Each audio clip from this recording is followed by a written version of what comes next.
essa é a primeira edição do programa TVDH e nós temos aqui a satisfação de contar com a participação de duas figuras ilustres, o padre Pedro Rubens, que é reitor da Universidade Católica de Pernambuco, e o doutor Rodrigo Pellegrino, que é secretário executivo de Justiça e Direitos Humanos. É uma satisfação tê-los aqui. Eu queria já entrar no debate perguntando a vocês sobre uma avaliação geral, né? Qual é a avaliação geral que se pode fazer do Pacto pela Vida como um dos grandes carros-chefe do governo do Estado? Eu agradeço a oportunidade de estar aqui nesse debate e quanto mais espaço existir para debater essa construção dessa política pública, eu acho que é importante, na medida em que a sociedade pode incorporar o tema, incorporar o que foi construído e aproveitar o conhecimento para exercer o devido poder de crítica na construção. A avaliação que nós fazemos no âmbito do governo do Estado é que, do ponto de vista formal, o pacto ele atingiu e já superou objetivamente as metas que haviam sido projetadas no início da construção.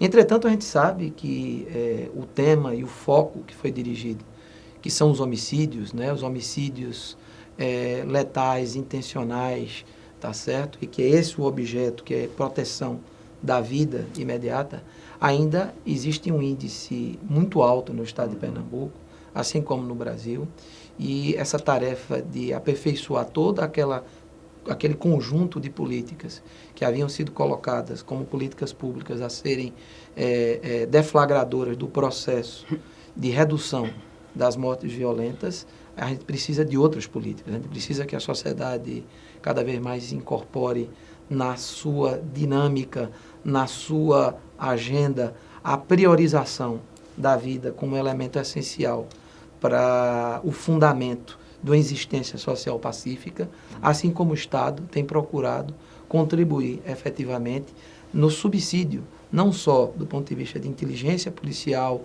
do ponto de vista de políticas sociais, mas fomentando para toda a estrutura, digamos assim, do seio social, universitário, acadêmico, político do Estado de Pernambuco, esse debate. Padre Pedro, do ponto de vista da sociedade civil, digamos assim, né? Então, qual seria a percepção sua a respeito da eficácia do Pacto pela Vida? Eu acho que antes de falar da eficácia, né, que eu acho que o Dr. Rodrigo falou desses resultados que são além das metas estabelecidas, acho que é importante a gente perceber a concepção e a estratégia desse plano ou desse Pacto pela Vida.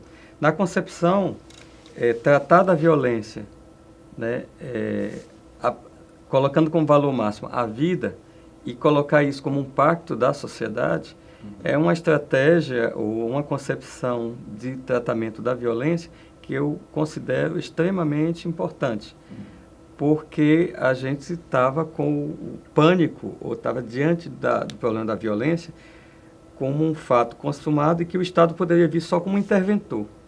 Então, quando o Estado faz um plano, ou elabora um plano e propõe um pacto pela vida, o que ele está fazendo é convocar toda a sociedade para tratar de um problema, de uma questão que é fundamental, que é a proteção da vida. E do ponto de vista da estratégia, eu diria que sem negar a função do Estado, né, de intervenção, essa estratégia de convocação ela é importante. E aí, como que a sociedade civil, as instituições, as universidades, mas também as pessoas comuns, as comunidades, as diversas formas de comunidade numa cidade complexa como a nossa, num estado como o nosso, como é que eles vão entrar no pacto, vão fazer parte do pacto. Eu acho que essa é a grande questão a ser colocada hoje, né? Então, o Estado tem que fazer a sua parte, tem que exercer sua função, e agora ele tem que liderar, digamos assim, de alguma forma, o processo para que outras comunidades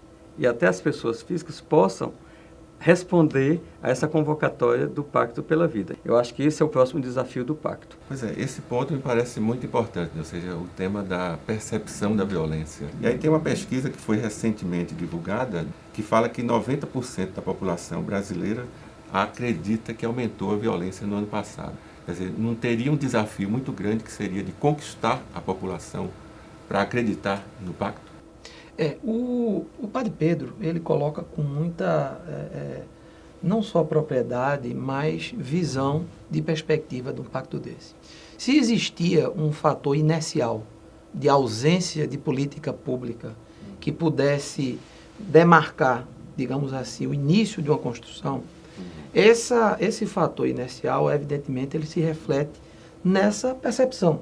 Na medida em que você precisa, como desafio futuro de um pacto como esse, trazer toda a estrutura, todo o tecido social que, paradoxalmente, ao mesmo tempo é beneficiário dessa construção de política pública, mas deixa muitas vezes de protagonizar esse tema diante da estrutura burocrática do Estado, da estrutura burocrática da nossa sociedade. Isso tem reflexos na percepção. Apesar de nós termos, por exemplo, no estado de Pernambuco, após esse freio no índice dessas mortes, você continua tendo uma percepção de violência. E essa percepção de violência, ela advém, além dos fatores objetivos dos homicídios, ela vem de todo um fator que eu acho que o tema, inclusive, da comunicação merece ser visto, debatido e propiciado.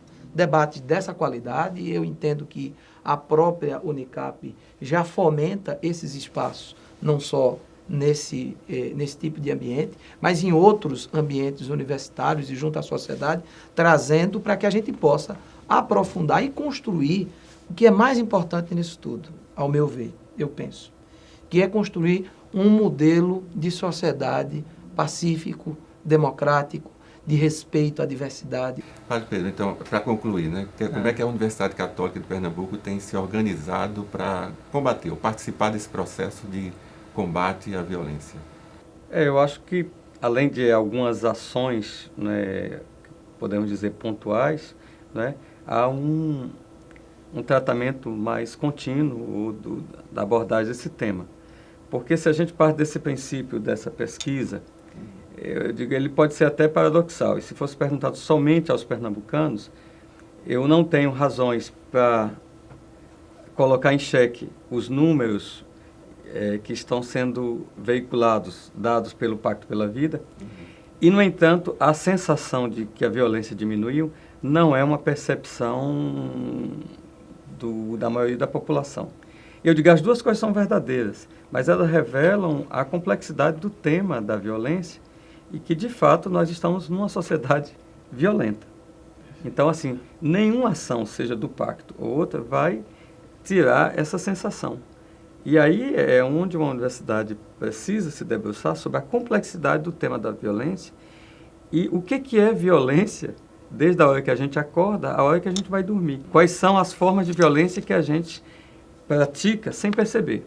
Então, eu acho que é um tema de sociedade, mas é um tema de autoquestionamento de toda a sociedade. Nós veiculamos violência o tempo todo, né? Os meios de comunicação estão, assim, veiculando a violência mais do que a boa notícia. Uma universidade, ela tem que continuar essa reflexão crítica sobre o tema e não pode ser só na linha da denúncia. Ela tem que aprofundar as causas da violência, as concepções de ser humano, as concepções de sociedade. A gente não vai ter uma resposta simples, mas a gente vai ter que continuar estudando, pesquisando. A gente vai ter que veicular, através do ensino, muitas ações, muitas formas de refletir sobre a violência e ensinar a cidadania, ensinar os direitos humanos. E a gente vai ter também que ter ações extensivas a essa pesquisa e esse ensino, para que a cidade inteira possa ser um lugar da experiência de inverter, né? Assim como fez a convocatória do Pacto, colocar no valor máximo a vida e não a violência. Eu queria agradecer, então, a presença dos dois. Acho que nós tivemos um bom debate, apesar do pouco tempo que nós tivemos. O programa é curto, apenas 10 minutos, por conta de ser web TV, né? E eu agradeço, portanto, a presença dos dois e a gente se encontra em breve.